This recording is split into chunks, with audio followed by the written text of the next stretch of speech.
자, 시작해보죠. 저는 방금 소개받았듯이 중앙선거관리위원회 선거연수원에서 지금 전임 교수로 있고요. 헌법학회 대의협력이사, 공법학회 기획이사, 대한교육법학회 기획위원장 하고 있습니다. 그리고 제가 선거연수원에 오기 전에는 한양대학교 법학전문대학원에서 연구조교수로 있었습니다. 전공은 제가 뭘까요? 제가 지금 무슨 얘기를 하고 있죠? 재밌는 헌법 이야기를 하니까 어떤 전공일까요? 예, 법학 중에서도 헌법을 전공했습니다. 헌법도 제가 뒤에 설명드리겠습니다만 세부 전공이 여러 가지가 있는데 그 중에서 저는 민주공화국 그리고 대의제 그리고 선거 정치관계법을 전공을 하고 있습니다. 뭔지 모르겠지만 되게 어려워 보이죠? 네, 어려워 보여야 제가 강의를 할 수가 있겠죠. 배에 아주 큰 배가 있었어요. 요즘이 아니라 옛날부터 타이타닉 들어봤죠? 침몰의 대명사죠. 타이타닉호에 한 5천 명 정도 되는 사람들이 탔다고 한번 생각해 보죠. 가정을 하는 겁니다.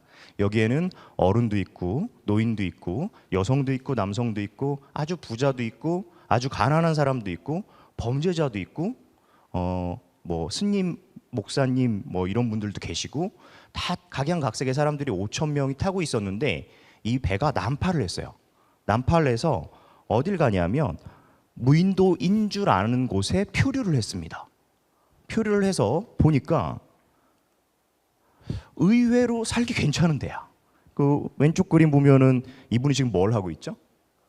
예, 낚시하고 있죠. 예, 2두와 3두가 아주 발달되어 있는 분이신데 낚시를 하고 있어요. 앞에 연근해에 나가면 바다에서 물고기를 잡아서 먹을 수가 있어요. 그리고 뒤에 보면 오른쪽 그림 보면 산도 있죠. 저기에서 나무를 해다가 집을 지을 수도 있고 아니면 더 멀리 나가면 더 많은 물고기를 잡을 수가 있거든요. 그러면 이제 배도 만들 수가 있는 상황이에요. 그리고 이분들 지금 뭐 하고 있죠? 모내기 하고 있죠. 모내기에서 농사도 지을 수 있는 의외로 괜찮은 땅이었다는 겁니다. 그런데 외교적 상황은 조금 달라요. 무인도인 줄 알았지만 옆에 아이러니컬하게도 섬이 있는 거야. 그래서 왼쪽 섬은 퉁명랜드라고 되어 있죠. 이름에서 알 수 있듯이 어떻죠? 사람들이 퉁명스럽고 상당히 호전적입니다. 그래서 이 5천 명이 있는 이 섬을 언제든지 간에 침략하려고 생각하는 사람들이에요. 반면에 저 가정하는 겁니다. 이런 데가 진짜 있다는 건 아니고요. 오른쪽은 하하랜드 있죠. 이름에서 알 수 있듯이 사람들이 되게 친절해요. 그 뭐든 베풀어 주려고 그래. 이 두 개의 그러니까 우리의 섬 말고 다른 섬들도 지금 있다는 얘기죠. 이런 관계를 가정해 봅시다. 근데 요 5천 명이 무언가 하기 위해서 의사결정을 막 내리려고 해요. 근데 의견이 합치가 될까요? 여기 지금 한 80명 정도 앉아 계시는데 우리가 점심을 뭘 먹을지를 여기서 얘기해 보자. 그러면 의견이 몇 개가 나올까요? 80개가 나올 겁니다. 그렇죠? 교수들 100명 앉혀놓으면 의견이 몇 개 나올까요? 101개가 나오죠. 그런 겁니다. 다 얘기가 다릅니다. 얘기가 다르기 때문에 의견 합치가 되게 어렵다는 거죠. 심지어는 각각의 구성원들끼리 이해관계가 충돌이 될 수가 있습니다. 그래서 농업이나 어업을 그냥 하자라고 얘기하는 사람도 있을 거고, 야 무슨 얘기야? 그 쟤네 순해 보이는 애들 있지. 하하랜드 가가지고 우리가 뺏어오면 되지라고 생각하는 사람도 있을 거예요. 근데 농업은 그럼 누가 할 거냐? 나이가 많은 사람들이 힘이 없으니까 농업에 종사할 거냐? 아니면 힘이 센 젊은이들이 종사를 할 거냐? 라는 얘기도 있을 거고요.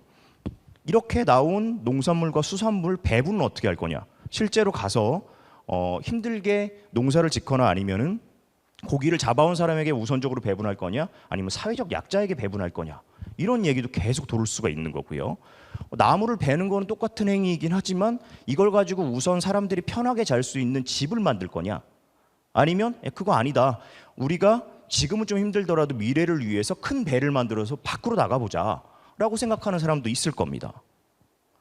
퉁명랜드 아까 말씀드렸던 퉁명랜드하고 전쟁에서 쟤네들을 굴복시키자는 사람도 있을 거고 평화적으로 수교를 한번 맺어보자는 사람도 있을 겁니다. 이처럼 5천 명이라고 가정하더라도 다 생각이 다른 상황에서 뭘 할 수가 없다고요? 의사결정을 할 수가 없게 됩니다. 근데 이 5천 명이 5만 명, 50만 명, 500만 명, 5천만 명으로 늘어나면 더 쉬워질까요? 어려워질까요? 훨씬 더 어려워지겠죠. 그러기 위해서는 이 사회를 지탱해 나가는 데 있어서 기본적인 기준이 있어야 된다는 거죠. 부를 배분하거나 아니면 정의를 실현하거나 이런 부분들이 계속 있어야 될 겁니다. 그래서 의사결정을 어떻게 할 것이냐, 우리가 흔히 얘기하는 다수결대로 사람이 한 명이라도 더 많은 사람이 원하는 대로 의사를 결정할 것인지, 아니면 힘센 사람, 아까 그 이두삼두 보셨죠? 그 사람 의견대로 할 건지, 아니면 저처럼 목소리가 큰 사람 의견대로 할 건지, 아니면 저하고는 해당 사항이 별로 없고 여기 몇 명 해당 사항이 있는 사람이 있는 것 같은데 잘생긴 사람 뜻대로 할 건지. 차은우 입대했던데, 그죠? 네. 그런 상황이 벌어질 거예요. 그랬을 때 어떻게 할 거냐? 엄청나게 혼란스러울 거랍니다. 그렇죠? 이 혼란을 해결하기 위해서 인류가 고안해낸 게 뭐다? 바로 기준입니다. 그 기준 중에서 국가 공동체라는 공동체를 이어가는 데 있어서 아주 핵심적인 내용을 담은 게 뭐다? 뭘 것 같아요? 무슨 법? 네, 세법은 아니고 헌법. 예, 저만 재밌죠? 예, 그런 겁니다. 이 헌법은 여러 가지 특징이 있는데 우선 저는 한 3가지만 소개시켜 드릴게요. 처음에 정치성이라는 게 있습니다. 제 옆방 교수님이 정치학 교수님이시거든요. 저는 법학을 했고 둘이 맨날 싸워요. 아시죠, 부장님? 예. 맨날 싸우는데 뭐 진짜로 티격태격 싸우는 게 아니고 의견이 다 달라요. 왜냐하면 정치학은 현상을 통해서 무엇인가를 얻어내려고 합니다. 여러분들 이제 나중에 대학 가시면 아시겠지만 예를 들어 이런 거예요. 차를 새로 샀어. 버튼이 있어요. 근데 저한테 정치학 교수님이 그렇게 물어보시는 거죠. 이게 무슨 버튼이야? 야, 새로운 버튼이 되게 많다 라고 물어보세요. 그럼 저는 뭐라고 대답할까요? 저는 법학을 했잖아요. 교수님, 새 차를 샀는데 뭘 안 읽어보셨어요? 라고 얘기할까요? 예, 매뉴얼, 사용설명서를 안 읽어보셨어요? 라고 얘기해요. 무슨 얘기냐면 법학하는 사람들은 사용설명서를 통해서 정치를 봅니다. 그 사용설명서의 핵심이 뭐다? 헌법인 거고요. 근데 정치학자들은 현상을 통해서 봅니다. 그러니까 정치에서 동일한 거를 보는데도 정치학자들은 현상을 통해서 보고 그게 헌법화되고 그 헌법이 다시 어디에 영향을 미치죠? 정치에 영향을 미칩니다. 그렇기 때문에 헌법은 가장 정치적인 법이 될 수밖에 없죠. 왜냐하면 아까 제가 처음 사례를 들었던 그 5천 명 우리 그 표류했던 그 섬에서 보더라도 그 기준에 의해서 자기가 덜 먹는 사람이 있고 더 먹는 사람이 생길 수 있죠. 그렇게 되면 뭐죠? 이게 정치적이 되는 겁니다. 그렇기 때문에 이거를 정치성이라고 저는 표현을 하고요. 두 번째는 최고 규범성이라고 말씀을 드리고 싶은데 이 내용은 뭐냐면 여러분 혹시 헌법재판소에서 위헌 결정이 내려졌습니다. 이런 뉴스 혹시 지나가다 들어본 적 있죠? 이 위헌이라는 게 무슨 뜻이냐면 법은 누가 만들죠? 국회에서 만들죠. 헌법 제40조에 의해서 국회에 속하기 때문에 입법에 관한 권한은 국회에서 법을 만들면 이 법이 우리나라 같은 경우에는 시행이 된 다음에 헌법에 맞는지 안 맞는지 봐주세요라는 절차가 있습니다. 헌법에 맞으면 뭐죠? 그냥 쉽게 설명드릴게요. 제가 로스쿨 강의는 아니니까. 뭐죠? 합헌이라고 얘기하고요. 실제로 우리 헌법재판소는 합헌이라는 표현을 잘 안 씁니다만 헌법에 위반되지 아니한다라는 표현을 쓰는데 이것도 되게 재밌는데 시간 관계상 제가 설명 못 드리는 게 아쉽네요. 자, 제가 소개팅에 나갔는데 친구가 물어보죠. 소개시켜준 친구가. 그 친구 어떤 것 같아? 괜찮아 랑 한 번 만나고 나서 나 쟤랑 결혼해야겠어 랑은 다른 얘기잖아요. 우리 헌재는 합헌이라고 얘기하지 않는다고요. 헌법이 위반되지 않을 뿐이지. 근데 사람들이 그걸 합헌으로 오해하는 경우가 있어요. 하여튼 더 자세한 설명을 듣고 싶으시면 로스쿨을 오시면 됩니다. 하여튼 그렇고 그래서 이 국회에서 만든 법이 헌법이 위반되는지 안 위반되는지를 보기 때문에 기준이 뭐다? 헌법이 되는 겁니다. 그래서 법 위에 있는 거죠. 그렇기 때문에 최고 규범성이라고 표현을 합니다. 세 번째로 추상성이라고 되어 있는데요. 헌법, 지금 현행 헌법이 9차 개정에 의해서 10차 헌법이거든요. 10번째 헌법인데 이 10번째 헌법이 엄청 오래 가고 있죠. 우리 최근래의 헌법을 개정한 게 87년에 개정돼서 88년도부터 지금 시행이 된 헌법이거든요. 몇 년 됐어요? 거의 한 38년, 40년 됐죠. 우리가 1948년도에 학자에 따라 다르긴 하지만 건국이라고 됐던 아니면 뭐 정부 수립이 됐던지 간에 48년도에 헌법이라는 게 제정이 됐는데 헌법이 제정되고 나서 그때까지 87년까지가 지금 이만큼 시간이에요. 그러면 그 전에는 헌법이 9개가 있었다고. 그리고 나서 지금 헌법이 있는 거거든요. 지금 헌법이 되게 오래된 헌법인데 이 헌법이 몇 개 조항인지 혹시 아시는 분? 여러분 그 사전 그거 할 때 헌법 보지 않았어요? 그 조문만 봤어요? 훌륭합니다. 그래야지 제가 잘난 척을 할 수가 있기 때문이죠. 130개 조문입니다. 자, 사회가 대한민국 5,200만 명이 살고 있고 대단히 복잡하게 진행되고 있는 상황인데 이걸 130개 조문으로 어떻게 만들지?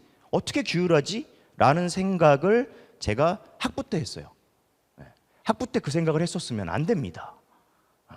여러분 혹시 소년이 잘못하면 어딜 가죠? 소년원에 가죠. 대학생이 잘못하면 어딜 가죠? 대학원에 갑니다. 그러니까 저는 이제 그 얘기를 교수님한테 말씀드렸더니 훌륭한 학생이 이건 자네 대학원에 와보지 않겠나 해서 이제 석사 박사를 했던 것 같은데 제가 드리고 싶은 말씀은 뭐냐면 130개 조문을 일부러 추상적으로 구성해 놓은 겁니다. 그렇게 되면 보세요. 우리 헌법을 개정하는데 절차가 되게 복잡해요? 아니면 내일이라도 마음 먹으면 헌법 개정해야지 하고 개정이 돼요? 엄청 복잡하죠. 국회 동의 얻어야 되고 국민투표까지 해야 됩니다. 어렵죠. 그걸 뭐 연성헌법, 경성헌법이라고 하는데 그 얘기까지는 안 하겠고 그러면 이 개정하기가 힘들면 사회는 급속도로 변하죠. 그럼 헌법을 개정하지 않으면 안 맞겠죠. 그럼 매일매일 개정해야 되잖아. 말도 안 되잖아요. 그러니까 일부러 간격을 벌려놓은 겁니다. 간격을 벌려놓고 사회의 변화에 따라서 해석이나 집행을 어떻게 알아? 우리 같은 법학자들 보고 맡긴 겁니다. 그래서 동일한 조항인데도 1987년도에 원래 생각했던 조항이랑 지금 2025년이죠. 2025년에 보는 조항이랑 완전히 달라요. 동일한 건데도 불구하고. 왜? 사회가 변했기 때문입니다. 그래서 일부러 헌법은 추상성이라는 특징을 가지고 있다라고 이해를 하시면 될 것 같고요. 주요 역할을 보자면 헌법은 국가의 최고 근본법이라고 제가 설명드렸죠. 모든 법 중에 왕입니다. 그리고 근데 헌법재판소가 헌법에 대해서 판단할 수 있을까요? 판단할 수가 없어요. 헌법이 잘못됐는지 헌법재판소가 판단할 수 없습니다. 왜냐하면 얘네의 최종적인 기준이고 무기가 뭐였기 때문에 헌법이기 때문에 내가 이거를 가지고 있는데 이걸 가지고 10cm짜리 자가 있다고 생각해 보죠. 근데 10cm 자로 이렇게 재보는 거죠. 넘어가면 만약에 위헌이라고 가정해 봅시다. 그러면 이 위헌이 되는지 안 되는지 자가 잘못됐는지를 네가 판단할 수는 없는 거죠. 그래서 헌법재판소에 유일하게 할 수 없는 게 뭐다? 헌법이 잘 됐는지 잘못됐는지는 판단할 수 없어요. 왜? 기준이기 때문에 그렇습니다. 자, 헌법은 뒤에 제가 설명을 드릴 건데 크게 나누자면 두 가지밖에 없습니다. 하나는 그간의 국가라는 엄청 강력한 집단에 의해서 일반 시민들의 기본권이 침해됐죠. 기본권 들어보셨죠? 그래서 그걸 어떻게 하면 헌법이 보장하지라는 내용을 담고 있어요. 시민들의 기본권을 지키기 위해서. 두 번째는 힘을 어떻게 배분하지? 라는 내용이 들어있습니다. 그걸 학자에 따라서는 권력구조, 통치구조라고 얘기하는데 저는 원래 저처럼 젊은 상대적으로 젊은 학자들이 원래 통치구조라는 표현을 잘 안 썼었어요. 왜냐하면 통치는 위에서 밑으로 찍어 내리는 느낌이 들잖아. 그랬었는데 저는 요즘 들어서 조금 다시 통치구조라는 말을 쓰고 있거든요. 왜냐하면 사람들이 다 통치만 하려고 그래요. 그거 되게 심각한 것 같아요. 그러니까 리더십은 있는데 팔로우십이 절대 없는 그런 상황이 벌어져서 저는 개인적으로는 통치구조라고 씁니다만 이 두 가지 시스템입니다. 기본권이랑 그리고 권력을 어떻게 배분할지 이 두 가지로 되어 있습니다. 더 구체적으로 보자면 이렇게 되어 있죠.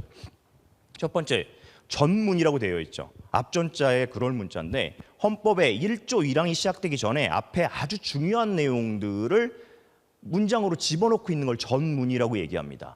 혹시 다 지금 스마트폰 되시나요? 스마트폰 되시면 헌법 전문 한번 찾아주실래요? 제가 로스쿨에서 강의할 때 뭐 좀 찾아볼래? 얘기하면 안 하시는 친구 있거든요. 그러면은 하는 사람 얘기를 해요. 바로바로 이제 하는 적극적인 성격을 가지고 있는 사람들이 나중에 검사도 되고 그다음에 빅펌에도 가고 그러더라고요. 네, 혹시 찾으신 분 있으면은 다 찾으셨죠? 헌법 전문이 몇 개의 문장으로 되어 있는지 저한테 얘기해 주세요. 한 문장으로 되어 있죠. 길어요, 짧아요? 엄청 길죠. 법학자들은 이렇게 잘난 척을 합니다. 그러면서 주어와 수어를 맞추죠. 이 전문을 지나가면 헌법 1조부터 시작해서 9조까지가 헌법 총강이에요. 총강이라는 건 이제 총론할 때 총자를 쓰는 건데 헌법에서 중요한 내용들을 담는 겁니다. 여러분 알다시피 헌법 1조 1항 대한민국은 민주공화국이다. 1조 2항 국민주권 모든 권력은 국민으로부터 나온다. 그 다음에 뭐 3조 뭐 영토조항 4조 뭐 평화통일조항 쭉 진행돼서 9조까지 있습니다. 뭐 국민이 되는 거 이렇게 국정 문제까지 쭉 진행이 되는데 요렇게 진행되는 걸 헌법 총강이라고 하고 우리가 흔히 얘기하는 기본권 얘기가 10조부터 시작합니다. 10조부터 시작해 39조까지 나오는데 오늘 이 시간에는 제가 뭘 말씀드릴 거냐면 10조부터 39조를 제가 소개를 시켜드리고 제 의견이 아니라 학계에서 어떤 의견이 있는지를 좀 말씀드릴 거예요. 말씀드리고 여러분들이 이제 나중에 QR코드를 통해서 우리 분임에서 되게 중요하다고 생각하는 내용들 헌법에 꼭 들어갔으면 좋겠다는 내용들을 넣을 거예요. 그래서 이걸 설명을 할 거고 그 다음에 40조 이후부터는 통치구조라고 얘기하는 부분들이 있는데 여기 한번 보실까요? 3장이 40조부터 시작하는 국회고요. 4장이 정부입니다. 그다음에 5장이 법원이고 우리는 법원 이외에 헌법재판소가 따로 있죠. 미국 같은 경우에는 대법원이 헌법재판소 역할을 동일하게 하거든요. 그리고 여기 뭐가 있어요? 짜잔, 제7장에 선거관리가 있습니다. 그러면 우리 헌법은 현행헌법, 지금 30년 넘게 영속하고 있는 현행헌법은 중앙선관위와 선거관리 부분을 법원과 헌법재판소 그리고 정부와 국회만큼 중요하게 여겨서 장을 달리해서 놓고 있다라고 생각하시면 될 것 같습니다. 구체적으로 보시죠. 그래서 기본권이라고 얘기하는 것들은 이렇게 나누어서 볼 수가 있고요. 자유권적 기본권, 평등권, 사회권적 기본권, 참정권, 청구권적 기본권 이렇게 되어 있는데 한 10조부터 보시죠. 10조 보기 전에 요거부터 보시죠. 자, 제가 말씀드렸던 이런 기본권들이 헌법의 10조부터 시작해 39조까지 규정이 되어 있다고 제가 말씀을 드렸는데 여기 따져보면 몇 개 정도 될까요? 거의 한 30개 정도 조문밖에 안 되잖아요. 그럼 그 이외의 것들은 어떻게 될까요? 그냥 막 무시해도 되나요? 무시해도 안 된다고 헌법에 써 있을까요? 네, 써 있습니다. 이렇게 써 있죠. 헌법 37조를 보시면 헌법에 열거되지 아니한 이유로 경시되지 아니한다라고 되어 있어요. 아니한 이렇게 되어 있는데 자, 이 항 같은 경우에는 우리 헌법상에 흔히 얘기하는 기본권을 제한할 수 있을까요? 없을까요? 제한할 수가 있어요. 모든 기본권이 제한되지 않으면 국가가 운영이 되지 않겠죠. 다만 두 가지 원칙을 얘기합니다. 첫 번째는 제한하는 사유, 쉽게 설명드리자면 그게 뭐죠? 국가 안전보장, 질서유지, 공공복리라는 이슈가 있으면 제한을 할 수 있어. 그런데 제한을 하더라도 본질적인 부분은 제한할 수 없어 라는 겁니다. 생명권 기본권일까요? 아닐까요? 기본권이에요. 제한을 하더라도 막 뭐 북한이 쳐들어오거나 뭐 중국이 쳐들어오거나 러시아가 쳐들어왔는데 생명권을 제한을 하더라도 얘를 죽이는 것까지 가서는 안 된다는 거죠. 그게 본질 침해 금지의 원칙입니다. 이렇게 37조에 따로 기본권이 지금 우리가 열거를 하고 있지만 예시를 들고 있지만 이거 이외의 기본권도 경시되지 않는다라고 얘기되고 있고요. 자, 이제 기본권의 왕이라는 헌법 10조 얘기를 한번 해보죠. 모든 국민은 인간으로서의 존엄과 가치를 가지며 행복을 추구할 권리를 갖는다. 여러분 많이 들어봤죠? 자, 근데 우리 헌법에는 뭐라고 써 있어요 지금? 행복할 권리예요? 행복을 추구할 권리죠. 행복은 다 달라요. 여러분들 지금 어찌됐거나 색깔이 마음에 드는지 아닌지는 모르겠지만 여기 하나글 색깔도 있네요. 네. 마음에 드는지 아닌지는 모르겠지만 여러분들은 무엇을 입고 있죠 지금? 반팔을 입고 있죠. 심지어 반바지 입고 있는 학생도 있죠. 저는 격식을 갖추기 위해서 유튜브 촬영해서가 아니라 원래 이렇게 입습니다만 긴 팔에다가 지금 완전히 풀 정장을 입고 있죠. 야, 저보다 여러분들이 행복하지 않을까요? 그렇죠? 여러분들 밖에 나갔다가 여기 들어오면 행복해요? 엄청 행복할 것 같아요. 행복은 뭐죠? 상대적인 거고 이거는 추구하는 겁니다. 그렇기 때문에 상대적이기 때문에 우리 헌법은 감히 행복할 권리라고 얘기하지 않는다고요. 행복을 추구할 권리인 겁니다. 그래서 뭐 두 가지 이슈가 있는데 얼마 전에 이제 미국 논문을 하나 봤는데 그 교수님이 독특한 주장을 하시더라고요. 인간이 존엄하다. 여러분들 다 동의하시죠? 모든 인간은 존엄하다. 동의하시나요? 고로 모든 인간은 존엄하지 않다 라고 그분은 결론을 내리셨어요. 이게 뭐야 하고 앱스트랙만 읽었을 때는 별거 아닌 줄 알았는데 마지막엔 동화됐어요. 맞는 말인 것 같아요. 근데 이 인권이라는 부분이 사람마다 다 다르게 생각을 하는데 저는 개인적으로 제 개인적인 생각으로는 특정 그러니까 뭐 범죄인이나 이런 사람들의 인권이 여러분들은 어떻게 생각하시는지 모르겠습니다만 일반인들의 인권에 비해서 엄청 더 그러니까 많이 다루어지는 것 같아요. 중하게 다루어진다고는 제가 표현을 안 하겠는데 그럼으로써 일반 사람들의 인권이 오히려 조금 낮아지는 경향이 있는 것 같아요. 그래서 저는 이걸 보통권이라고 설명을 하는데 좀 독특한 견해를 가지고 있기 때문에 어떻죠? 제가 학술상을 탔겠죠. 예. 여러분 앞에 지금 앉아 계시는 의자도 누군가 다른 생각을 해서 만들어낸 거고 프레젠테이션 할 때 여기 비춰지는 이것도 누군가 다른 생각을 하는 거죠. 혹시 문과 계신가요? 지금 문과 전공하시는 분? 이과 계신가요? 예, 저는 문과인데 예. 문과 문송합니다부터 요즘 시작한다는데 다른 뭐 그거는 잘 모르겠고요. 이과도 그렇고 문과도 그렇고 뭐 마찬가지겠지만 특히 사회과학을 하는 사람은 정답이 없습니다. 내가 이게 100% 옳다라는 걸 어떻게 사람들한테 얘기를 하죠? 어렵습니다. 그러면 저처럼 연구하는 사람이나 학자들의 역할은 뭐냐면 다른 얘기를 하는 거예요. 완전히 다른 얘기를 해야 이런 결과들이 나오는 겁니다. 저는 그렇게 생각한다는 얘기를 또 한 번 말씀드려봤고요. 헌법 조문이 반드시 필요할까 좀 생각해 볼 문제다라는 거고요. 국민의 권리 중에서 이제 얘도 왕이죠. 예, 헌법 11조의 평등권인데 여러분 평등한 세상 좋은가요? 당연히 뭐 좋다고 생각하겠죠. 근데 저는 여러 가지 관점이 갈려질 수 있어요. 평등한 세상이 좋다는 사람도 있을 수 있고 평등한 세상 자체가 이루어질 수 없다라고 얘기하는 사람도 있어요. 그러려면 다 이렇게 학설이 갈리면 뭘 봐야 되죠? 법학에서 1순위는 법에 어떻게 쓰여 있는지를 보는 겁니다. 이건 문헌 해석이라고 얘기하는데 헌법 11조 1항에 뭐라고 써 있어요? 모든 국민은 어디 앞에 평등하대요? 법 앞에 평등하대요. 제가 이것도 가정을 하는 겁니다. 여러분들 내가 커피 다 사드릴 테니까 식사하시고 나서 우리 여기가 별관동이거든요. 별관동 앞에서 봅시다 라고 얘기를 했어요. 그래서 12시에 보자고 12시 반에 보자고 그랬어. 근데 아무리 기다려도 조원영 교수가 안 나와. 근데 들어와 보니까 여기 앉아서 기다리고 있는 거예요. 이제 강의합시다. 수업합시다. 막 이러는 거야. 여러분들 화가 나요? 안 나요? 화가 나죠. 그래서 따지기 시작하죠. 교수님, 별관동 앞에 있다고 그랬는데 왜 안 나오셨어요? 라고 얘기하니까 제가 별관동 안에 있었지 라고 얘기합니다. 이게 말이 됩니까? 안 됩니까? 말이 안 되죠. 근데 대한민국 헌법재판소, 대한민국 대법원, 대한민국 국회 다 법 안의 평등을 추구하고 있습니다. 우리 헌법은 뭐라고 되어 있는데요? 법 앞에 평등이라고 되어 있습니다. 무슨 얘기냐면 법에 오기 전까지는 사람들이 자생적 질서에 의해서 자율적으로 하라는 얘기예요. 법 앞에 오게 되면 어떻게 돼요? 그 사람이 대통령이 됐던 아니면 국회의원이 됐던 재벌 회장이 됐던 조원용 뺍시다. 하여튼 뭐 됐던지 간에 똑같이 대우하라는 거죠. 이걸 무슨 주의라고 얘기합니까? 사람에 의한 지배가 아니라 법에 의한 지배를 얘기하는 거 여러분 들어보셨을 거예요. 무슨 지배? 이게 법치주의입니다. 그런데 저 개인적인 견해를 얘기하자면 이 법치주의를 사람들이 평등권으로 오해하고 있죠. 제가 이거를 말씀드리는 이유는 우리 법조문은 법 내용의 평등이 아니라고요. 무슨 평등이라고요?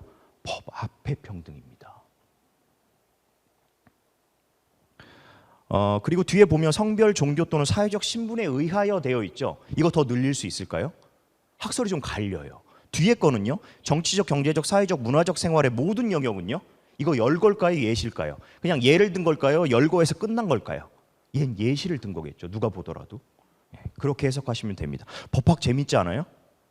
다들 고개를 끄덕이지만 난 너희들의 눈빛을 보면 알 수 있어. 자, 이거 미친 거죠. 이거 왜 이렇게 써놨을까요? 여러분 보이세요? 저 노안이 와서 잘함. 부장님 안 보이시죠? 나도 안 보여.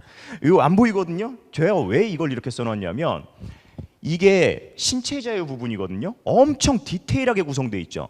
제가 헌법의 기본적인 속성이 뭐라고 얘기했어요? 추상성이라고 얘기했잖아. 근데 얘는 엄청 디테일하게 적어져 있어. 이게 87년에 만든 헌법이라고 얘기했죠. 왜일까요? 이거 맞추는 학생에게는 제가 하나 이글스 색깔.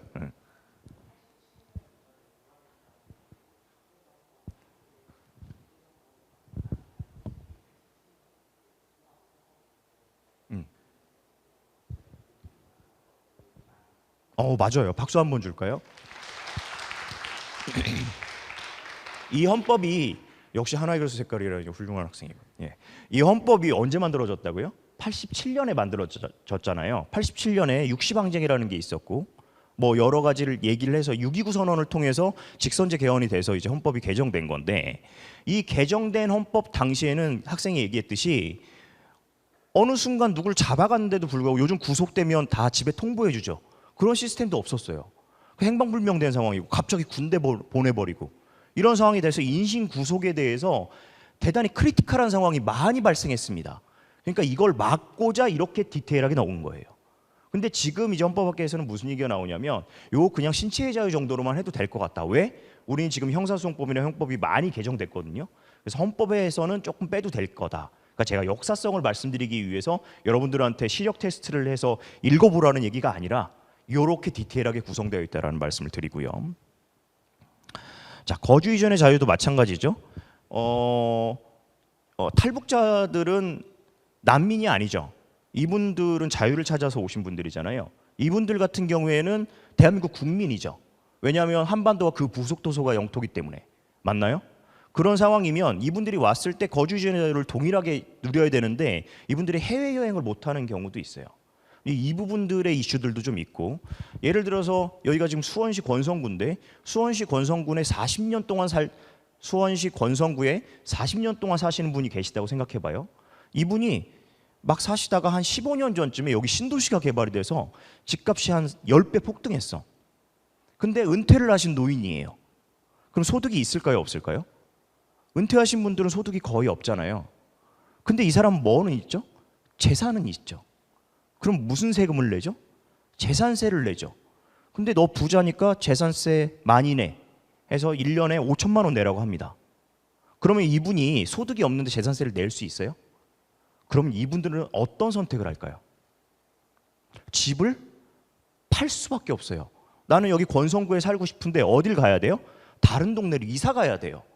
이거는 직접적으로 너 이사가 얘기하면 거주 이전의 자유를 침해한다고 누구든지 할 수 있겠지만 사실 이건 조세를 통해서 거주 이전의 자유를 제한하는 걸 수도 있습니다. 그러니까 헌법학은 그렇게 단순한 학문이 아니라는 걸 제가 보여드리는 겁니다. 자, 언론 출판 집회결사 한 문장에 되어 있는데 요거 하나만 하더라도 언론의 자유만 하더라도 엄청나게 커졌죠. 그래서 이걸 나누자는 견해들도 좀 있다라고 보시면 되고요. 그리고 이제 재산권 문제인데 내 재산 내 맘대로 하는데 니네가 무슨 상관이야? 라고 생각할 수 있고, 우리는 자유민주주의 시장경제이기 때문에 재산권 보장한다라고 되어 있는데 뒤에 뭐라고 써 있어요? 그 내용과 한계는 법률로 정한다 되어 있죠. 법률에서 제한할 수 있어요? 제한할 수 있어요. 러프하게 설명하자면 37조에 의해서 본질적 부분만 침해하지 않으면 됩니다. 그리고 세 개의 사유만 있으면 되는 건데, 요 119조가 문제라는 견해가 헌법학회에서는 얘기가 되고 있습니다. 뭐라고 얘기하냐면 자유와 창의를 존중함을 기본으로 한다라고 되어 있는데 균형 있는 국민경제 성장 및 안정과 적정한 소득 분배를 유지하고 시장의 지배와 경제적 남용을 방지하며 경제민주화 들어봤어요? 경제민주화를 추구한다. 교정을 할 수 있다. 이렇게 되어 있어요. 근데 경제의 논리하고 정치의 논리는 다르거든요. 여러분 혹시 소 키우시는 분 계신가요? 소를 안 키워요? 소고기 드셔보신 분? 다 안 먹어봤어? 사준다는 얘기는 감히 못하겠다. 요즘 비싸서. 야, 그 소고기를 먹기 위해서는 소를 키워야 되는데 옛날 분들 얘기 들어보면 예전에는 소를 끌고 나가서 소가 뭘 먹어요? 고기를 먹나요? 풀을 먹을 거 아니에요. 풀 있는데 데려다 주고 다시 데려오고 그랬대요. 그러다가 이제 꼴이라고 그러죠. 풀을 베가지고 갖다 주고 겨울 같은 경우에는 그렇게 하고 죽도 써서 주고, 요즘 어떻죠? 사료를 사서 주죠. 그래서 소를 키워요. 그런데 대부분의 사람들이 소고기를 먹고 싶어 하거든요. 옛날에는 소를 키울 때 꼴이라도 한번 베고 그 다음에 우사 청소라도 하고 소똥이라도 한번 치우고 그런 노력을 통해서 내 몫이 이만큼이니까 좀 줄래? 이게 경제의 논리예요. 근데 요즘은 정치가 경제민주화라는 조정 때문에 정치의 영역에 경제가 들어오면서 무슨 상황이 벌어지냐면 정육점 앞에서 소고기를 달라고 투쟁합니다. 저는 제 개인적인 입장입니다만 지금 1987년 헌법이 아주 잘 만들어진 헌법인데 이 119조에 의해서 여러분들의 미래, 그리고 제가 아이가 셋이라고 그랬는데 우리 아이들의 미래가 무서워질 수 있다고 생각해요. 소고기를 먹고 싶으면은 소 키우는데 노력을 해야 되는데 전혀 그거 없이 목소리 큰 사람들이 다 먹게 되는 상황이 대한민국 정치가 지금 벌어지고 있지 않나. 난 누구라고 특정하진 않았습니다. 그렇게 되고 있습니다. 자, 선거권 한번 보죠. 여기 뭐라고 써 있어요? 모든 국민은 법률이 정하는 바에 의해 선거권을 갖는다 되어 있죠. 지난번 21대 국회의원 총선거 직전에 공직선거법이 개정됐습니다. 그중에 핵심적인 내용이 선거권이 만 19세에서 몇 세로 낮춰졌어요? 18세로 낮춰졌죠. 그래서 고3 중에서도 선거가 있는 해에 연령을 초과한 경우에는 선거권을 갖죠. 고3 중에서는. 고등학교 1학년, 2학년들은 못 갖죠. 근데 우리 헌법은 뭐라고 써 있어요, 지금? 고3 국민은 이렇게 써 있어요? 고3 이상의 국민은 이렇게 써 있어요? 아니죠. 뭐라고 써 있어요? 모든 국민이라고 돼 있다고요. 그럼 뒤에 거는 법률이 정하는 바에 의해 선거권을 갖는다 되어 있는데 어떤 법에 의해서 선거권을 갖게 될까요? 어떻게 알았어? 자, 훌륭하십니다. 스스로에게 박수 한번 줍시다. 와, 그렇죠. 공직선거법에 의해서 진행이 됩니다. 이 공직선거법은 법인가요? 네. 이 법은 누가 전속한다고 그랬죠? 아까 입법권은 국회에 속한다고 그랬죠. 국회의원들이 만드는 겁니다. 그러면 국회의원이 태어나면서부터 선거권을 갖는다는 법 만들 수 있을까요? 없을까요? 자, 우리가 보통 평등 직접 비밀 그리고 헌법재판소에 의해서 자유선거까지 하면 선거의 5대 원칙이라고 얘기하는데 보통 선거 중에서 유일하게 제한이 있는 게 딱 하나 남아 있습니다, 여러분. 생각해 보자면 여러분 발 사이즈가 작던 발 사이즈가 크던 키가 크던 작던 내가 여성이든 남성이든 내가 돈이 있던 없던 내가 대학을 나왔던 아니던 이게 랩을 하지? 하여튼 라임은 안 맞지만 하여튼 이렇게 진행이 돼요. 진행이 되는데 딱 하나 제한이 있다고요. 우린 모든 국민이라고 되어 있는데 일본 같은 경우는 18세 이상 국민이라고 헌법에 있거든요. 우린 모든 국민인데 제한이 하나 딱 있어. 그게 뭐죠? 나이입니다. 잘 생각해 보면. 그래서 예전에 한 7, 8년 정도 된 것 같은데 18세 유권자로 낮추자는 운동을 하는 친구들이 온 적이 있어요. 그래서 제가 강의를 하고 나서 교수님 좀 우리 힘 좀 실어주시면 안 되냐? 그래서 제가 그랬어요. 17세로 낮추는 거랑 16세로 낮추는 거랑 0세로 낮추는 거랑 뭐가 다른지 난 잘 모르겠다. 실제로 독일에서는 생리적 선거권이라고 태어나면서부터 선거권을 갖습니다. 응애응애하는 애들이 어떻게 나는 1번이 좋아, 난 2번이 좋아는 안 할 거 아니야. 그럼 어떻게 뽑냐면 독일에서는 부모가 대리 행사합니다. 그래서 0.5표씩 아이가 하나면 그런 법안이 실제로 입법화가 됐었어요. 근데 입법은 안 됐죠. 왜일까요? 터키계 이민자들이 아이를 많이 낳거든요. 그래서 독일이 부담스러워서 안 됐는데 뭐 대미니 보팅이나 이런 얘기들 되게 많습니다. 헌법학자들이 그 생각을 한 거예요.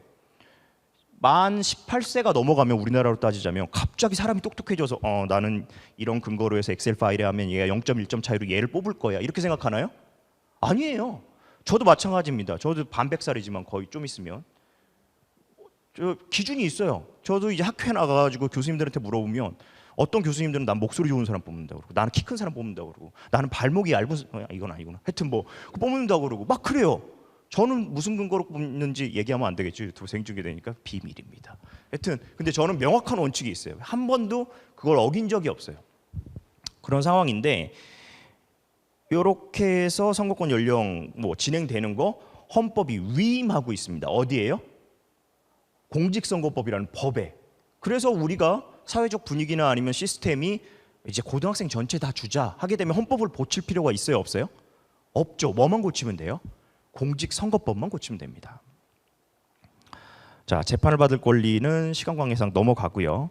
모든 국민은 헌법과 법률이 정한 법관에 의해서 법률에 의한 재판을 받을 권리를 갖는다 이렇게 되어 있는데 하여튼 이거는 재판을 법관의 자격을 아예 법으로 바꾸게 되면은 이것도 우리가 흔히 생각하는 법관으로부터 재판을 받을 권리 침해당할 수 있다라는 말씀 드립니다. 그만큼 이제 입법이 되게 중요하다는 상황을 말씀을 드리는 거고요. 노동 3권 들어보셨죠? 단결권, 단체 교섭권, 단체 행동권 이렇게 있습니다. 이 중에 핵심은 뭘까요?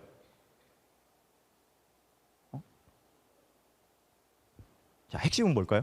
이 세 개의 권리 중에서 단결권. 내가 단결만 하면 모두 야 단결하자 하면 끝나요? 핵심은 뭐다? 액션입니다. 뭐죠? 단체 행동권입니다. 그래서 파업 들어보셨나요? 저 이제 큰애가 초등학교 3학년 때 초등학교 2학년인가 아빠 파업이 뭐야? 그래서 근로자들이 근로조건 향상을 위해서 노무를 거부하는 일체의 행위야. 이렇게 얘기했더니 응? 이렇게 얘기하더라고요. 예. 근로자들의 핵심적인 파워는 뭐예요? 내가 여러 명이 모여서 근로를 거부한다고요. 내 조건을 들어주지 않으면. 엄청나게 강한 힘이죠. 그러면 원래 무기대등 원칙이라는 게 있습니다. 피고 원고도 마찬가지고 다른 나라도 마찬가지고. 근데 우리나라에만 유일하게 없는 게 하나가 있죠. 다른 나라는 만약에 제가 우리 원장님한테 저 더운데 정장 입고 강의 못 하겠어요. 오늘 강의 안 할래요. 그러면 그럼 다른 교수 시키지 뭐. 이렇게 할 수 있죠. 맞나요? 그래서 다른 교수가 나보다 잘해. 그럼 어떻게 하죠? 내 지위를 그 다른 교수 주면 되죠. 이걸 뭐라고 얘기하는지 아십니까? 대체 근로권이라고 얘기합니다. 그래서 회사 입장에서도 잴 수 있어요. 이 근로자들이 지금 밥값을 하고 있는지. 근로자 입장에서도 내 가치가 원래 월급이 100만 원이 아니라 102만 원 정도 받아야 되는데 100만 원밖에 못 받는구나. 다른 회사 가야지. 이렇게 할 수 있죠. 근데 우리는 이 뒤에 부분의 권리가 없어요. 그렇게 되면 어떻게 될까요? 일방적으로 진행될 수가 있습니다.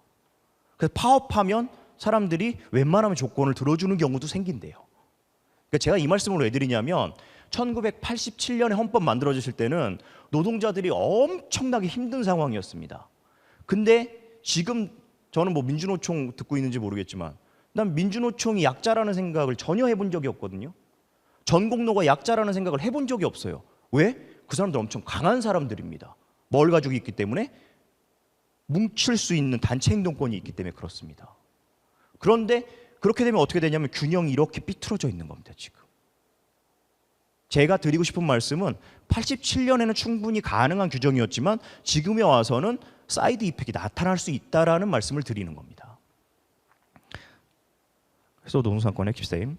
그리고 의무는 2개 이렇게 되어 있는데 납세 의무와 국방의 의무 되어 있는데 세금 내시는 분. 부장님 세금 안 내세요? 깜짝 놀라셨네요. 네. 여러분들은 안 내죠. 네. 납세 의무라고 되어 있어요. 그래서 세금 안 냈을 경우에는 막 그 서울시 같은 경우에는 기동대가 막 출동하잖아요. 그래서 들어가서 뭐 무슨 기동대입니다 해가지고 들어가서 막 그냥 다 뜯어가지고 뭐 가지고 그러잖아. 걔네 이름이 뭐예요? 38 기동대 들어봤어요? 헌법 38조에 있습니다. 납세 의무가. 그런 거고 국방의 의무 있습니다. 국방의 의무는 모든 국민이 지고 있거든요. 대한민국 헌법상으로 보자면 여성들 군대 가야 안 가요? 안 가죠. 저는 명확하게 저희 큰애가 2010년생 여자애인데 2010년생부터 여성들도 군대 가야 된다고 생각합니다. 개인적인 입장을 얘기하는 거예요. 힘이 너무 세. 하여튼 근데 왜 그러냐면 저는 여기 있으면서 많은 공익근무 요원들을 보거든요. 근데 매년 애들 상태가 안 좋아져요. 상태가 안 좋아진다는 게 이상하다는 게 아니라 정말 아픈 애들이 와요. 공익으로. 옛날 같으면 다 면제당할 애들이. 그래서 좀 저는 여성들도 왜 안 하지? 라는 생각을 합니다. 뭐 차치하고 국방의 의무를 말씀을 드리는 이유는 우리 헌법에는 모든 국민이 국방의 의무지만 병역법에 의해서 판단하고 있다는 겁니다. 그렇게 하시면 될 것 같고요. 자, 제가 지금 10조부터 시작해서 기본권이라는 부분을 말씀을 드렸는데 여러분들은 이제 훌륭하시고 똑똑하시고 행복하시고 아름다우신 분들이기 때문에 앞에 장의 이름을 한번 생각해 보세요. 헌법 2장의 이름이 뭐였죠? 기본권이었나요? 생각나시는 분? 갑자기 안 보는 척하면서 PPT를 인쇄한 걸 보게 되는데, 그렇죠? 안 보이게 잘 빨리 보세요. 뭐죠? 제 2장의 장명은 국민의 권리와 의무입니다. 그래서 기본권 규정이 아니라는 것만 알고 가도 오늘 강의는 성공한 겁니다. 자 이제 무인도에 제가 말씀드린 거 포함해서 여러 가지 기본권들이 많이 30몇 년이 지나고 나서 발생하고 있어요. 세월호 참사 이후에 안전에 관한 권리를 좀 더 강화하자는 의견도 있고 IT 관련된 거, 정보 접근권 이런 것부터 시작해서 우리가 흔히 알고 있었던 제가 소개했던 기본권 이외에 새로 발견된 기본권들도 있으니까 그걸 포함해서 우리 분임에서 생각하는 아주 중요한 기본권이 뭔지 그리고 무인도헌법에는 무슨 내용이 들어갔으면 좋겠는지 이 QR을 찍고 들어가서 하시면 제가 소개를 해드릴게요. 아시겠죠? 지금부터 분임별로 시작하시면 될 것 같습니다. 설문 결과를 말씀을 드릴게요. 이게 되게 좀 앞서가는 회사 같다, 그죠? 바로바로 QR로 찍어가지고 이렇게 폼으로 해서 만들고. 행복 추구권 얘기가 꽤 많이 나오고 있고, 생존권 얘기, 그다음에 평등권, 어떠한 이유로도 차별이 있어서는 안 됨. 그렇죠. 차별이 있어서는 안 되죠. 그렇죠. 특혜는 있어서는 안 되나요? 그렇죠. 평별 나이 상관없이 모두 평등해야 되는 자유, 평등권, 재산권. 국민의 재산이 보장되어야 억울한 일이 안 생길 것 같다. 그렇죠. 평등할 권리, 계급 사회로 인한 노동력 착취 방지. 훌륭한 생각입니다. 재판을 받을 권리, 모든 국민은 법 앞에 평등해야 되는. 예, 훌륭하고요. 언론 출판의 자유, 소수더라도 국민의 의견과 목소리가 들려야 함. 안전권 얘기도 나오네요. 자연재해와 같은 이유로 인해서 피해를 봤을 때 복구를 도와줄 수 있는 권리. 이건 안전권이랑 다른데, 하여튼 그래도 뭐 중요한 권리다. 생명권, 재판받을 권리 얘기가 생각보다 많고요.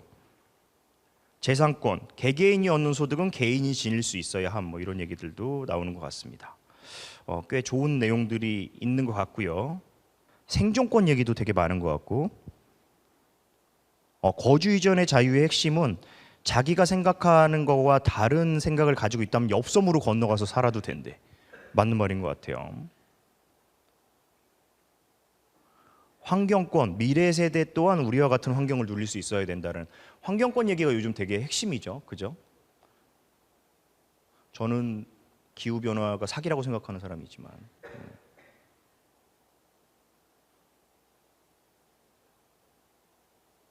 평등권이랑 노동권 얘기도 되게 많은 것 같아요. 노동권 생존을 위한 노동이 중요하므로 공정한 노동 조건 보장이 필요하다라는 거. 교육을 받을 권리도 얘기하시는 분들이 꽤 많으시네요. 훌륭하십니다. 자, 우선 보고요. 그다음에 강의를 다시 진행해 볼게요. 우선 그 권력구조 통치구조를 하기에 앞서서 재밌는 얘기를 그러니까 이게 강의 제목이 재미있는 헌법 이야기, 재미있는 선거 이야기인데 재미가 없으면 거짓말이잖아요, 그죠? 네. 그 허위사실 공표죄네. 네. 그렇게 되는 겁니다. 재미있게 하려고 노력해 보겠습니다. 맹자, 뭐 순자 이런 사람들이 계시죠. 이분들이 개인을 정의를 했어요. 그래서 사람이 악하냐 선하냐, 악하게 태어나냐 선하게 태어나냐 해서 여러분 많이 들어보셨죠. 성선설, 성악설 있을 거예요. 누가 성선설 주장했죠? 맹자가 주장했죠. 딱 봐도 되게 인상이 좋아 보이죠. 예. 순자는 성악설을 주장을 했죠. 자, 여기서 한번 질문 한번 드려볼게요. 인간은, 여기 이제 우리 도와주시는 멘토분들도 같이 대답하셔도 됩니다. 인간은 선하다, 악하다? 선하다. 선한 존재다. 예. 그리고 악하다. 자, 그럼 니네 뭐니 정체가? 그러면 질문을 제가 내려도 돼. 알았어, 악한 거 알았어. 그럼 제가 질문을 바꿔볼게요. 권력자는 선하다. 예, 끝까지 그렇죠. 권력자는 악하다. 뭐야? 인간은 악한 사람보다 권력자가 악하다는 사람이 더 적어요. 예, 훌륭하십니다. 뭔가 제가 지금 회로가 좀 꼬이고 있는 느낌이에요. 자, 인간은 선할 수도 있고 악할 수도 있겠죠. 개인으로서는 그렇습니다. 그런데 권력을 갖는 사람을 일반 개인하고 같이 볼 수는 없겠죠. 만약에 선설에 있는 사람이 권력자도 당연히 선할 거다라고 얘기한다 그러면 우리는 그 선한 사람한테 권력을 주고 그 사람이 통치를 하면 태평성대가 되는 겁니다. 맞죠? 근데 우리 헌법은 두 개의 파트로 이루어졌다고 말씀드렸었죠. 첫 번째 파트는 기본권이라고 얘기하는 국민의 권리와 의무고, 두 번째는 통치구조잖아. 권력을 잘게 나눠놨단 말이야. 그러면 어떻게 예상을 했느냐의 문제가 되겠죠. 자, 그러면 권력자가 자신이 제대로 정치를 하기 위해서, 권력을 제대로 행사하기 위해서 우리나라에서는 어떻게 했었냐면 신독이라는 개념을 되게 중시했었어요. 여러분 아마 아실 텐데, 그래서 조선시대의 왕세자들 보면 막 새벽 4시에 일어나서 막 굴리잖아. 막 굴려서 막 지칠 때쯤 해가지고 밥 한 번 먹이고 막 굴리고, 그 조선에서 가장 훌륭한 저 같은 학자들을 모셔다가 막 강의도 멘토링도 시키고 막 이렇게 하잖아요. 막 그렇게 해서 굴리고 나서 이 사람을 무슨 사람을 만드는 거예요? 훌륭한 통치자를 만들기 위해서 아주 어렸을 때부터 만들잖아요. 그러다가 얘가 아니다 싶으면 어떻게? 폐쇄자 시키고 막 다른 사람 시키고 그러잖아요. 그렇죠? 조선시대의 왕들 생각해 보면 왕들의 첫 번째 임무가 뭘까요? 왕권 사회에서 왕들의 첫 번째 임무는 장례식입니다. 자기 아빠의 장례식이 첫 번째 임무라고요, 왕의. 그거부터 시작해서 자기를 죽을 때까지 어떻게 하죠? 존속을 하는 거죠. 계속 진행이 되는 상황인 건데 이렇게 해서 스스로를 갈고 닦으려고 노력했어요. 근데 이게 될까요? 잘 안 됐다는 거죠. 그래서 이제 액튼경이라는 사람이 이런 얘기를 합니다. 절대 권력은 절대 부패한다 얘기 들어봤죠? 액튼경은 이 얘기를 하기 전에 아주 중요한 얘기를 합니다. 뭐죠? 앞에 써 있잖아요. 권력은 부패한다고 얘기합니다. 아주 작은 권력이라도 권력이라는 걸 갖게 되면 완장을 차게 되면 조끼는 아니고 하여튼 조끼를 입게 되면 사람이 변한다는 거죠. 그래서 뭐 시골의 이장한테 이장 그만두라고 그래도 막 낫으로 덤비고 막 그러죠. 달라집니다. 모든 권력은 부패하기 마련이라는 게 액튼경 얘기예요. 요즘 같은 경우에는 이제 2012년도 작인데 로버트슨이라는 사람이 이 책을 쓰면서 실험을 하나 해요. 무슨 실험을 하냐면 여러분 개코 원숭이 아나요? 이 개코 원숭이 2마리를 가지고 애들한테 피를 뽑기 시작해요. 그래서 피 안에 있는 호르몬의 변화를 막 봅니다. 되게 진짜 뭐라 그러지 이거 뭐 동물복지 차원에서는 좀 그렇긴 하지만 뭐 중요한 이슈를 만들어낸다는 거에서는 보죠. 그래서 개코 원숭이 중에서 얘네는 집단 생활을 하고 서열을 중시하는 동물인데 집단에서 서열이 하나 두 개씩 올라간 애들의 피를 뽑아요. 근데 유의미하게 호르몬의 변화가 발생했다는 거예요. 그래서 왼쪽 개코 원숭이, 오른쪽 개코 원숭이 중에서 오른쪽 개코 원숭이가 서열이 높으면 호르몬이 월등하게 달라집니다. 그래서 이 호르몬을 뭐라고 얘기하냐면 도파민이라고 얘기해요. 이 도파민 여러분들 다 중독되어 있는 그거, 바로 그거, 쇼폼 그거. 여러분 이거 끊을 수 있어요? 못 끊잖아요. 막 화장실 가서도 하고 막 쓰러지면서도 막 계단에서 굴러 떨어지면서 쇼폼을 보고 있던데 이게 안 된다고요. 이게 인간의 힘으로는 안 된다고. 왜? 호르몬의 변화이기 때문에 그렇습니다. 그럼 어떻게 해야 되냐면 이 서양의 아저씨가 이렇게 보이거든요. 여기 보면 이 아저씨가 왕인 것 같아요? 이 아저씨가 왕인 것 같아요? 위에 있는 아저씨가 왕인 것 같다. 누가 봐도 이 사람이 왕인 것 같죠? 얘는 좀 약간 쫄 상태로 있잖아. 그죠? 이 사람이 왕이에요. 근데 이거 왕좌에는 왜 이 사람이 앉아 있을까요? 요 왕이 발음이 되게 어려워. 디오니시우스 1세예요. 근데 왕이 되게 멋있는 거야. 그 힘이 많은 것 같은 거야. 그래서 이 다모클레스라는 신하가 진짜 님 부럽 이렇게 얘기한 거예요. 그러니까 그럼 너 앉아볼래? 해가지고 여기 앉아봤어. 왕좌에 앉았더니 머리 위에 뭐가 있다? 큰 칼이 뾰족한 칼이 매달려 있는 거예요. 뭘로? 이 디오니시우스 1세의 부인의 머리카락을 꼬아서 만든 실로 만든 아주 얇은 실로 자기의 왕좌죠. 왕좌 위에다가 칼을 매달아 놓고 있어요. 왜 그랬을까요? 사이코라서? 왜 그랬을까요? 이 디오니시우스 1세는 그만큼 권력이 무섭다는 거를 계속 느끼기 위해서 이걸 걸어놓은 거예요. 그럼에도 불구하고 잘 될까요? 안 될까요? 안 된다는 거예요. 지금까지 인류는 동서양을 막론하고 무슨 상황이 있었냐면 권력자, 잘 들어보세요. 권력자가 되면 뭐가 바뀐다고요? 뇌가 바뀐다고요. 호르몬 변화에 의해서. 아무리 저처럼 이렇게 훌륭한 인격을 가지고 있고 이제 인격적인 배도 가지고 있고 이렇게 귀족적으로 생기고 이렇다고 하더라도 내가 권력을 갖게 되면 어떻게 된다? 내 뇌도 바뀐다고요. 여러분들이 생각하는, 여러분들이 좋아하는 혹은 존중하는 정치인이 권력을 잡기 전에는 괜찮더라도 이 권력을 잡은 정치인이 권력을 잡으면 어떻게 된다? 똑같은 얘기구나. 어떻게 된다? 뇌가 바뀐다고요. 그럼 이거 통제를 예전에 동서양 어떻게 했다고요? 자기 스스로 통제하기 위해서 노력했다고요.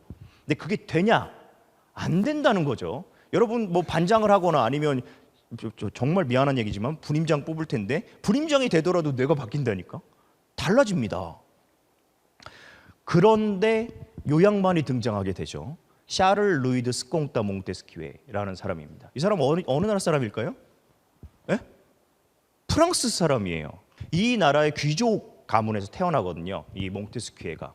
몽테스키에가 쓴 여러 역작들이 있는데 그중에서 여러분 아마 다들 보셨을 거예요. 미래 지도자 연리 캠프에 올 정도면 법의 정신 정도는 다 읽어봤겠죠.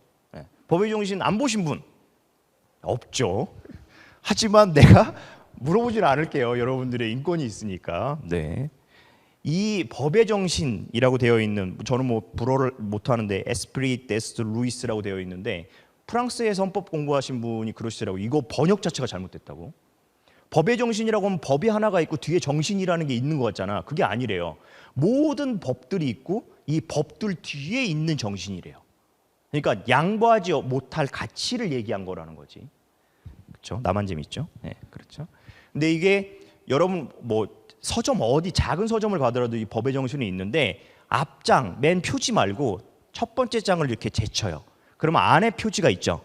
안 표지에 뭐라고 써 있는 줄 아세요? 여러분 불어를 읽을 건 아니잖아. 나도 불어 못하는데. 예? 불어. 그렇죠? 예. 뭐라고 써 있냐면 어미 없이 태어난 아이라고 써 있습니다. 자기 책 맨 앞장에. 저는 박사학위를 2014년에 받았는데 2014년 박사학위 맨 앞장에 뭐라고 써 있는 줄 알아요? 사랑하고 존경하는 4명의 여인에게 바칩니다라고 되어 있어요. 살기 위한 몸부림이죠. 엄마, 아내, 딸 둘 뭐 이렇게 써놨는데 저랑은 레벨이 다르죠. 어미 없이 태어난 아이라고 썼어요. 아버지가 누군지 모르고 태어난 아이는 있을 수 있죠. 근데 엄마는 자기가 낳았기 때문에 아이는 엄마가 있을 수밖에 없죠. 근데 자기 책을 뭐라고 소개했냐면 딱 한 줄로 이 책은 어미 없이 태어난 아이라는 거예요. 학자의 엄청난 자존심입니다. 인류 역사상 고안해내지 않은 걸 내가 고안했다라는 거예요. 뭐 신진학수상 2개 받은 건 뭐 이건 아니죠. 이분 같은 경우에는 이분이라고 내가 극존칭을 쓰고 있는데 인류는 그간의 권력을 잡은 사람이 견제하기 위해서 어떻게 했어요? 자기 스스로 그냥 맡겼잖아. 그게 아니에요. 여기서 몽테스키에는 다른 권력으로 권력을 견제한다는 거를 통제한다는 걸 개발해냅니다. 발명해냅니다. 그래서 그간의 인류가 단 한 번도 하지 않았기 때문에 자기는 어떻다? 처음 만들어낸 거라는 의미로 자기 책 앞에다가 인생의 4명의 여인 뭐 사랑함 이거 아니고 뭐라고 썼다? 어미 없이 태어난 아이라고 썼어요. 자기 책을. 엄청난 거죠. 여러분들이 할 일은 뭐다? 서점으로 집에 가기 전에 들려서 뭘 하면 된다? 앞장만 찍으면 된다 이거죠. 실제로 이렇게 되어 있습니다. 헌법학자들 중에서 권력 분립을 견제와 균형이라고 표현을 하거든요. 체크스 앤 밸런스라고 얘기하는데 잘못된 표현이에요. 왜냐하면 견제는 수단이고 균형은 결과입니다. 그렇게 이해하시면 좋을 것 같고요. 제가 지금 무슨 말씀을 드리냐면 통치구조를 들어가기 전에 권력 분립 얘기를 하고 있죠. 자, 그래서 대한민국 현행헌법의 권력구조, 통치구조를 보자면 입법, 사법, 행정 이게 이제 몽테스키에가 얘기했던 상권 분립이죠. 여기에서 한 발 더 나가 있죠. 왜냐하면 사법권은 한국의 사법권은 현재 사법권은 법원이랑 헌법재판소 2개가 나눠 가지고 있죠. 여기서 질문 하나 드려볼까요? 이거 맞추는 학생은 훌륭한 학생이고 나중에 훌륭한 성적으로 로스쿨도 가고 변시도 합격할 거라고 기대하면서 헌법재판소가 높은 기관이에요? 대법원이 높은 기관이에요? 지금 대답하려고 한 거 아니었구나. 머리를 쓸어 올린 거였구나.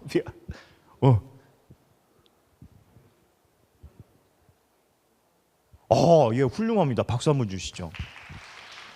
대법원이랑 헌법재판소는 자강두천입니다. 둘 다 최상의 기관이에요. 근데 기준이 달라요. 헌법재판소는 뭘 가지고 판단해요? 아까 제가 설명했죠. 헌법을 가지고 판단하죠. 대법원은요. 법률심의 최종심입니다. 근데 한 하늘 아래 2명 있을 수 있어요? 왕이? 그러니까 누군가가 이기고 싶겠지. 그래서 헌재가 엄청나게 돈을 많이 들여서 법학 교수들, 특히 헌법 교수들을 구워 삶아서 재판에 대한 헌법 소원을 대기하려고 합니다. 무슨 얘기냐면 간단하게 설명드리자면 기본권이 내가 3심까지 했어. 대법원에서 졌는데 내가 기본권이 침해됐다는 이유로 헌재에 한번 물어볼 수 있는 거. 그걸 재판에 대한 헌법 소원이라고 얘기하거든요. 지금 그게 인정될까요? 안 될까요? 안 되죠, 당연히. 이게 인정되는 순간 대한민국 넘버원은 누구다? 헌재가 되는 겁니다. 그래서 우리 같은 경우에는 입법, 행정, 법원, 헌법재판소 있고 선거관리가 있으니까 이제 5개 정도로 권력이 분립되어 있다라고 생각하시면 좋을 것 같고요. 견제 균형을 위한 제도적 장치. 지난 정권에서 더불어민주당이 다수당이었기 때문에 법안을 통과시키면 여러분 뭐 법률안 거부권 들어봤죠? 이게 이제 헌법상 용어로는 다시 해달라는 의미로 법률안 제2요구권이라고 얘기하는데 그거를 대통령이 행사했었잖아요. 이것도 견제와 균형의 상황입니다. 왜? 입법권이 헌법 40조에 의해서 국회에 속하긴 하지만 그대로 법이 되는 건 아니죠. 국회 통과한다고. 뭘 해야 되죠? 여러분 다 아시겠지만 정부가 공포해야 되잖아요. 공포를 안 하고 되돌려 보내는 거죠. 그러니까 이것도 권력 분립이라고 생각하시면 되고요. 입법부는 이제 사법부 같은 경우에는 헌법재판소에서 입법부, 행정부에 탄핵 심판할 수 있죠. 그래서 대통령이나 아니면 국무총리나 그래서 이렇게 대행 막 이렇게 하고 막 그렇게 되는 거잖아요. 예, 그렇게 그것도 다 제도적 장치로 보실 수 있고 인적 구성에서도 마찬가지로 진행이 됩니다. 우리 기관 같은 경우에는 대통령이 3인, 그다음에 대법원장 3인, 그다음에 국회에서 3인 이렇게 진행하도록 되어 있습니다. 그래서 견제와 균형을 위한 제도적 장치가 이 시스템으로 돌아가고 있다 정도만 아시면 될 것 같고요. 정말 어려운 강의인데 잘 들어주셔서 감사하고 두 번째 시간은 좀 쉬울 거예요. 예. 우리 점심 먹으면 되죠? 우리 밥 되게 맛있거든요. 밥 맛있게 먹고 2번 먹어도 됩니다. 맛있게 드시고 이따 1시에 만나겠습니다. 고맙습니다.